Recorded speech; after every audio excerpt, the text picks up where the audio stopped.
I don't know if y'all caught the live that I did, but it was actually an interesting live because, you know, my son is kind of the motivating factor for this story. And this past weekend, he went to his first concert to see some music band. I don't even know who the hell it is. I'm starting to feel like my parents, how my parents thought that music I listened to was trash. I think that all of the music that my son listened to is trash. Well, not all of it, but most of it. Sometimes I'm impressed by the music I hear coming out of his room. Most times I'm disappointed, but that's neither here nor there. He went to his first concert. He had to do about 3 things before he went to the concert. In true dad fashion, I didn't check before he went to the concert. You know, once he's gone, I go and check. Of course, he didn't do everything he was supposed to do, so I was excited. I was like, ha ha ha, this dude's gonna be on punishment. And so in the video I did, I was talking about, you know, how excited I was because I was trying to think of, you know, a creative way to introduce the punishment to him, because that's what you do when you've been in the game parenting for a while. You don't get mad, you just make it a laughable moment so you can entertain yourself. And so my son had me rolling. This dude, I go pick him up, it's about 10:30, 11 o'clock. He gets in the car, and I waited till he said these words. He was like, man, that concert was fun. It was the most fun I ever had. And I looked at him and said, oh, I'm glad you enjoyed yourself. And he looked at me and was like, why'd you say it like that?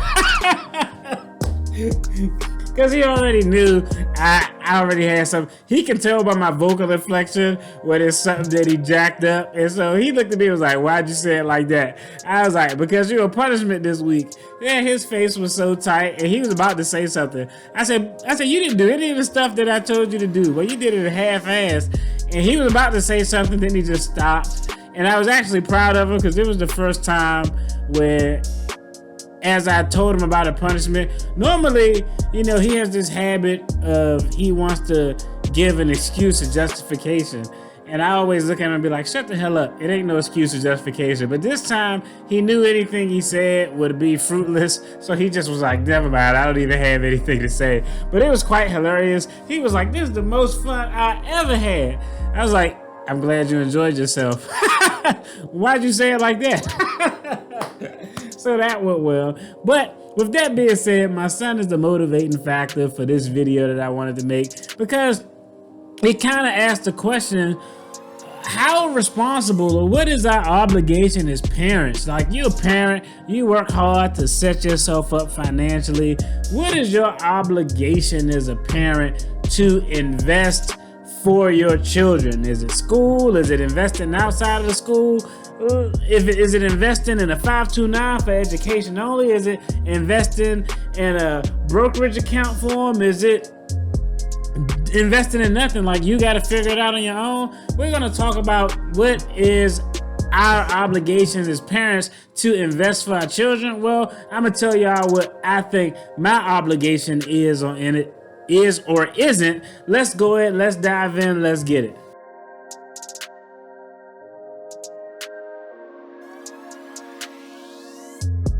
What's good? I'm Marcus. You're at the channel, The Debtfree Dad, where we're talking finances, financial takes, financial topics, letting y'all know what's going on with our journey that we got going over here. As always, disclaimer, I'm a licensed attorney and I am not your attorney. This isn't legal or financial advice. This is just entertainment purposes, giving my opinion on topics and letting y'all know what's going on in the household of the Debt-Free Dad. So let's talk about it. What is our obligation as parents to actually invest for our children? Now, I think that this is something that evolves over time, because my take on my obligation or responsibility to invest for my children's education, it changed as my financial situation changed. I tell you, when I was broke as hell, my view was, you know what I did to get money for school? What I had to do. I went into the military, I signed out loans, I worked part-time jobs, I did what I had to do. So you know what you're gonna do for your education? You gotta figure out, do what you have to do. So that was kind of my view, and that is not a bad view, honestly, depending on your circumstances. Everybody's household is different. But as I got better with my finances, as I stopped, living paycheck to paycheck, as I created a little bit of margin in the budget to have some extra to be able to do things, my view on what my obligation was for my children's higher education had actually changed. So it went from figure that shit out on your own, and now we're at a point where, hey, we're going to save money. We're going to put money away in a 529 for both my son and my daughter. Y'all have a 529 account. What we have saved for you to go to college is what we have saved for you to go to college. If you don't use that, that money will be there for graduate school or something else. If you never use that money for school, or you don't elect to go to school, hey, that money is still your money to use to purchase a home, to start a business, to invest it. You got a little bit of options on what you can use it for. Now, the interesting thing is, what I told my son, same thing I'm going to tell my daughter. What we have saved for you is what we have saved for you to go to school. If you elect to attend the college outside of something that we can afford, you have to figure out how to pay for anything outside of what we have. That's just kind of what it is. Because, hey, I'm saving for the kids to go to college. When they're in school, I'm willing to, continue to contribute money to that account, cut some checks, do those type of things. But one thing your boy not doing is signing no damn Parent Plus loan. I be damned. I'm not doing it. I love y'all kids. God bless y'all. I ain't signing that shit. Y'all gonna have to figure it out. So that was how my position changed on college. And, and just our obligation as parents for our child's college. We kind of thought about it as our situation changed. We said, you know what? We can give them a head start in life if they elect to go to college or trade school or whatever, and they get out of that higher education, that post high school education, and they can accomplish whatever that is. I don't care if it's barber school, automotive school, whatever it is. If they can accomplish that and be debt free, they'll have a hell of a head start. Better than we had, better than a lot of people will have. But that kind of led me to think, because as I watch some of my favorite YouTubers, I see where some people have brokerage accounts opened up for their children, where they're investing money for their children. And I'll tell y'all know, if y'all been watching my videos, hey, subscribe to the channel if you're interested in finance content. I'll never say that. I had to throw that out there. This was the most random ass spot. But if y'all been watching my videos, I like to break down the numbers. So I know that at age 20 to 24, every $1 invested equals $88 at the time of retirement by the age of 65. So there are definitely, some numbers behind things. But a lot of people take that as an obligation where they have the onus to actually invest for their kids. So it's not uncommon. A lot of parents have investment accounts for their kids where they put money in, and that account will grow and they'll continue to invest in it. And hopefully, they'll gift their kid $1 million by the time that they hit 40 or 35 or something to that effect. All of that is dope. Right now, I'll tell you, that's not where we are when it comes to investing outside of education for our children. My rule of thumb is I always think that, hey, the best way to learn is to do the shit yourself. If you want to learn, go through some trials and tribulations, go through some bumps and bruises, learn it on your own. So my son kind of motivated me. He motivated me to do this video because he accomplished a goal at 15 that I didn't accomplish till I probably was 19 or 20 before I literally had like my first $1,000 saved in an actual savings account. I'll tell you, before then, I had jobs. I had summer jobs where I made money, but it was either I'm making this money, I'm going to save it because I want to buy a car. I'm making this money, I'm going to save it because I want to buy clothes. And honestly, my mother, they never really kind of sat me down and was like, save a little bit, spend a little bit. So I would probably keep like maybe $200 stashed or something like that. But for the most part, I got it. I either had a plan for a purpose that I wanted to spend it on, or I was going out to the club with my boys and going to IHOP afterwards and buying flashy fake ass watches that didn't have diamonds, but it had Swarovski crystal because that's all I could afford at the time.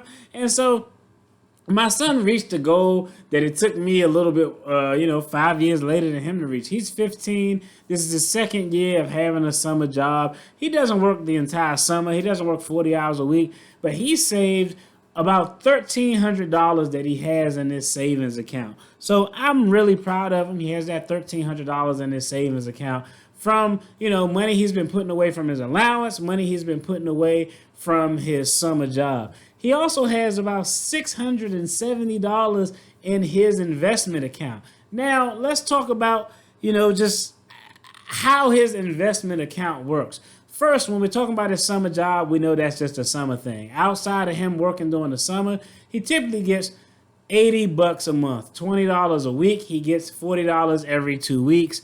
And the breakdown, what he does with his money is 20 will go in his checking account, 10 will go in his savings account, 10 will go into his investment account. That's kind of what his breakdown is, his allocation of how he wants to spend his money.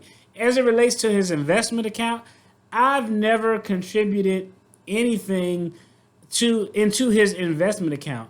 My rule and my thought, y'all let me know, but my thought is, son, you know what I talk about. I talk to you about money enough. I give you quizzes and ask you what is dividends and all of that stuff. So, my view is I think it will benefit him more to learn how to put money into his own investment account so he can actually see his money grow. So it was dope for us the past couple of days ago. We actually looked at his investment account and he could see he had a dividend of 34 cents paid, $2 paid, a dividend of $1.60. He had a dividend of $4.20 paid at one point. He could actually take a look at that account, see how he's putting his money in, and see how his money is growing. And I think that's kind of the best way to go. Now, with that being said, I'll tell you, how much is enough to give your kids? God damn. Like me, this may sound crazy, but hey, we're saving for you to go to school because we want you to go through that higher education, whatever it is, and come out debt free. But like, damn, do I gotta save for you to be a millionaire too? Right now, me personally, I don't feel like that's my obligation. I feel like that obligation is on you. Now, if at any point I elect to help him in his investment portfolio to fund it a little bit down the road, I'll have the option and the flexibility to do that. But right now, I don't feel the need to invest anything in his investment portfolio right now because he's young. I have a little bit of time. He has a little bit of time.